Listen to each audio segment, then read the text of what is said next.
This is episode 56, Road Noise, Life 1 Mile at a Time. How to Deal with Death and Loss, Part 2.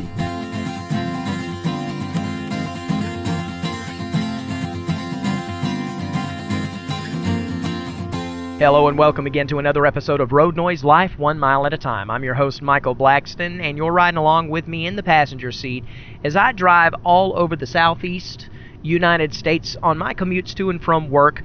This episode, I'm on the way back from Alabama. I'm actually continuing the same recording that I was recording in episode 55, but it went so long that I needed to split it up into two parts, and so episode 56 is a continuation, and I just want to tell you thank you for riding alongside me. If you hear the sound of a rumble under my voice, that's just the noise from the road, hence the reason I call it road noise. And in this episode, we're going to cover how to deal or how to help find comfort, how to help others find comfort when they have lost a loved one. In episode number 55, part 1 of this, I talked about how to deal with death and loss when you thought about your own mortality and when you thought about dealing with people you loved. And I got really spiritual. I really shared my Christian beliefs and even a Christian witness, if you will, there in that. I got really deep and personal there. And while that episode was deep, this one will be a little bit lighter. It's still talking about a heavy subject. We're still talking about death, and we're still talking about having to deal with that. But in this episode, instead of talking about how it relates to ourselves, we're going to talk about how we can help others when they're dealing with this. And because I think there are some things that we tend to do, we feel like we want to say something. It's a lot of times really awkward when we're talking with someone who has gone through a loss, and maybe they're crying or they're having an emotional experience at the time that we're with them. And we want to help out as best as we can, but sometimes we just don't know what to say. And so we'll say the first thing that comes to our mind, and we think we're being tender and we think we're helping out. But I'm here to tell you there are a lot of things, a lot of classic things people will say in those situations that really don't help out at all and can make the situation more awkward, maybe a little more raw for the person we're trying to help. And so when I mention the things that we tend to say that maybe we shouldn't, I'm also going to tell you conversely how you can have an alternate or alternately what you can say to kind of make it fit better. So let's get into this. What do you do when you've got someone who is going through a hard time, they've had a loss, they're trying to deal with it, and you're there? Say maybe you're at the funeral, or you've come to the hospital, or you've called them on the phone. However you're meeting with this person, how do you handle it? What to do, what to say, what not to do, what not to say. I'm just going to start out here, and I'm just going to give you some bullet points. The first thing you need to understand is you just need to be there for them. Be there for whatever their needs are. Be available right then, right there. But don't hover. I've known people at funeral homes, I've gone to visitations where I've seen where someone who was a member of the family, but not necessarily one of the immediate members of the family, who kind of thought they were a little more important than they were to the family, and would go up to a widow and give them a hug and then kind of nudge their way in line and just stand there while other people were trying to come by and show their condolences. This person stood there almost as if they were just going to be insinuating themselves in the situation. And most of the time it's because they're a type of personality who feels like they've got to help. They've just got this servant attitude, and that's great. They want to show that they're there for them, but what it comes across as is hovering and getting in their space. Be there for them. If you're at a viewing or something like that, walk up to them. If you're at a hospital, go in the room. Give them that hug. Give them that peck on the cheek. Whatever you got to do. Hold them for a second. Let them know you're there. But don't hover unless they ask. There, I'm sure, have been situations where someone would show up and the grieving person would ask them, could you stand by me? Something like that. Sure, that's you being there for them, but just don't hover. Give them room, give them space. They've been through a lot. They need to breathe. Give them the room to do that.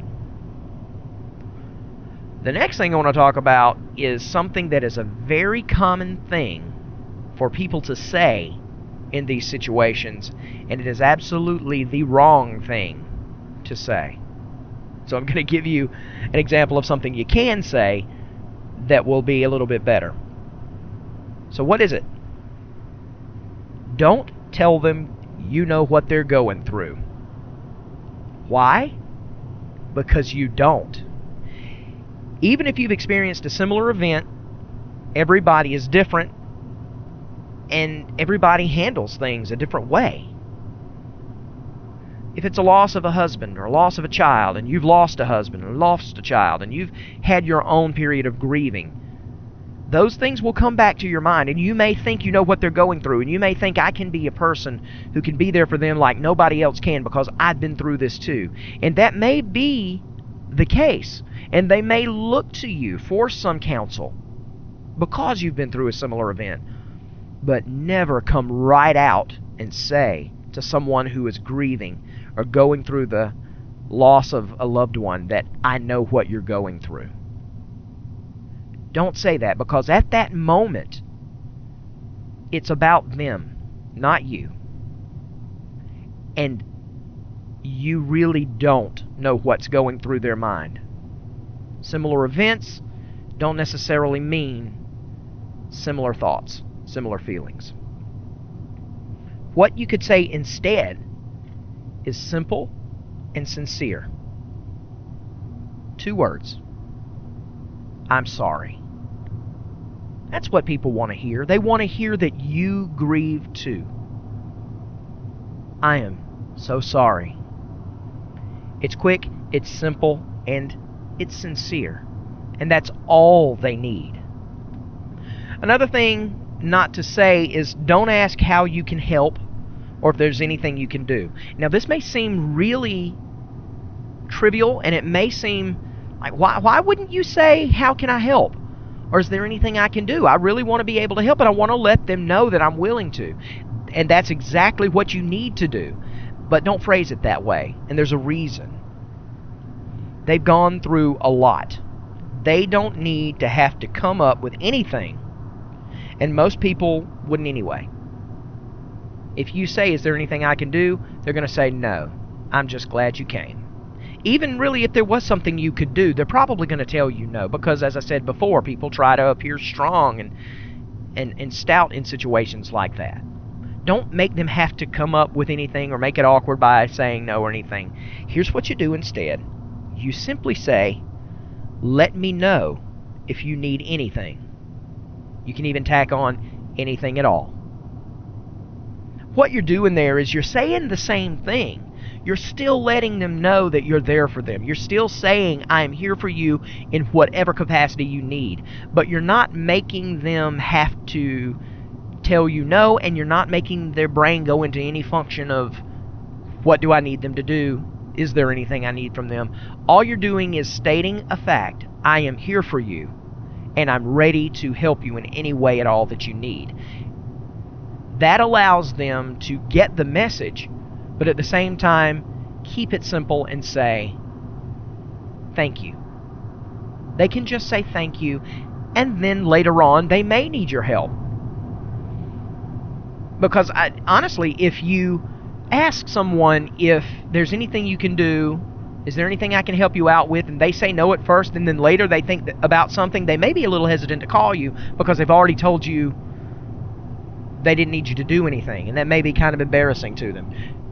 Don't make that awkward or embarrassing for them. Just tell them, let me know if there's anything I can do, and they'll say thank you or I will, and it's over. And it leaves the door open for them to, in the future, if there is a need that they really come up with. The next thing you need to keep in mind when it comes to dealing with someone who has lost somebody is just be silent and listen. A lot of times that's the best medicine. Sometimes they don't want to talk at all, they just need you there, in the room. Then again, sometimes they may need to talk. They may want to share stories. Just remember that you can't fix it. Only time will heal their pain. There's not a thing you can do to fix it. So just be there in the room and listen. Don't offer advice unless they ask for it. Be a helpful ear, a shoulder they can cry on. Spiritually, lift them up to God in prayer. They need that more than anything. God can send comfort in whatever way He chooses to do so. So you being a prayer warrior for them is amazing. Now, something I will say that you might be able to do if you are a Christian and you're in the room with somebody and you feel the Spirit leads you to do so, it might be good if you ask if you can pray with them. Keeping in mind that any pastors that have been there probably have done the same thing. You know, you don't want it to get... It can get kind of awkward and old if everybody that walks in says, "Can I pray with you?" You know, but you can kind of read that situation, and if it's led and you feel like you would like to pray with them, that can be a great comfort as well. But personally, on your own, pray for them. Lift them up. God will hear that prayer. He will hear your heart. And just ask for their comfort and peace. And then ask God to lead you in whatever way He would have you to be a help for them. Be reachable if they do want your help. And what I mean is later on. Say you've visited the family, you've gone to the funeral, and you've told them, "Let me know if there's anything I can help you do." Well, make sure you are able to be reached in the chance that they may need your help. And one good way to do that is to maybe afterwards send a sympathy card. "We're thinking of you in your loss, and we're so sorry once again. And if there's anything we can do, please don't hesitate to call or email." And leave your email and your phone number in the card. Give them that open door and assure them once more that not only am I saying this because I mean it, and I'm not just saying this to sound tender, I really mean it, and I'll prove that by here's my email address, and even more personally, here's my phone number. Feel free to call me anytime. That's a comfort, I believe, to people. To get that kind of correspondence, to know that even after the fact, it's not just, okay, we found out about it, we heard the news, we went to the funeral, and boom, it's over, you're on your own. They know that even in the future, as they try to go on living life, dealing with this situation, that they have a friend in you, someone they can count on, someone they can trust, and they're only a phone call away, and you have provided a way to get in touch with them. That is a comfort, and it's one of the ways you can help. Be authentic. When you're doing this stuff, be authentic. Don't talk down to them like they're a child. I've noticed a lot of times, especially with older people, when it's like an older widow or something, that we feel like they're so fragile in that moment that we want to treat them almost like a baby. And so we'll talk to them like a baby. These people have seen more than you'll ever know and experienced more than you'll ever know. They're having a hard time, but treat them with respect and be authentic. And part of being authentic is the understanding that they are adults. Unless you're dealing with someone who is a child and you're trying to help them deal with a situation. But for the most part with adults, understand that yes, this is hard for them. They do need you to speak softly and hug tight, but they don't need you to treat them like a child. So be authentic with them and be authentic as you present yourself to them. Don't say everything's going to be all right. While we may know, or at least we may hope, that everything's going to be all right with them, at that moment, chances are they don't feel that way, and they don't want you to try to convince them as such. They'll understand the reason that you said that. They'll get it. But it just makes it a little harder. Don't try to instruct people and be wise and tell them everything's going to be okay. Just don't tell them time's going to heal it at that moment. Maybe in a deeper conversation later on, if they entrust you with a conversation of that sort, you can start talking in those ways. But when you're trying to help someone deal with this, when it's fresh, just be there for them and don't try to be wise and make them feel better. They may not even want to feel better. So don't say things like, everything's going to be all right. Instead, just say, I love you so much. I hope you always know I'm here for you, and I love you. Those 3 words are more powerful than just a couple in a relationship, or a mom to a child, or a child to a mom. Those 3 words are the most powerful words human beings can speak and mean it. They hold power in so many situations. I love you. And they are a comfort when the waters are rough. For this episode, that's really all I could think of as far as helping people deal with loss. It's hard to do. It's awkward for everybody. It's awkward for the people trying to help. It's awkward for the people who are trying, or that people are trying to help. It's just awkward. And so many times we say things that we think are right on point, but they're just a little off. They mean the same thing, but we could phrase it a little better. So the only last thing I want to just suggest is, if I didn't mention it here and something comes to mind and you're in a situation while you're trying to help somebody, words are powerful.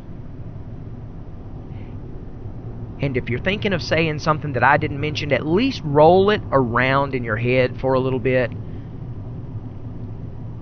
See if you can figure out how it tastes before it comes out of your mouth, and then give yourself the opportunity to rephrase and make sure that everything that comes from your mouth in the situation and every action that you take when it comes to trying to help someone find comfort when losing a loved one, make sure it benefits them, not you, and doesn't bring up tough memories or tough emotions. That it's there as a balm. I understand that sometimes the best way to take off a Band-Aid is to just rip it off. Sometimes you can't do that. Sometimes it requires gentle pressure and time. And I think that this is one of those situations. We've all got to deal with it sooner or later. Sooner or later, every one of us is going to be on the receiving end of having to deal with the loss of a loved one, and we want to treat people the way we want them to treat us. It's important. This will be a little bit of a shorter episode than the last episode and most of the episodes, simply because this is really all I had left in this topic of dealing with death and loss. DeVere Riley is a listener who asked me to talk about this topic, and I've mentioned her 2 or 3 times in the last couple of episodes, and the reason is because she's the first person who has contacted me via email, or contacted me at all, that was a person that I didn't know before she contacted me. I've had other feedback from people that I know, like my friend Zach and Aaron, but she felt, I guess, that she trusted me enough to hear my thoughts on this subject. And I hope I've done this subject justice. I've been nervous about talking about this because it's not an easy subject to talk about. And it's not a subject where you can just state fact and everybody's going to agree with you. There are so many differing thoughts on this. I can only come at you from my Christian standpoint. So I hope that I've treated the subject with the respect that it needs, while at the same time giving you my honest heart and thoughts on this and something to think about. And I hope it helped. I hope it wasn't a lot of fluff that really didn't help you at all. And that's not just to DeVere, but to everybody who's listening.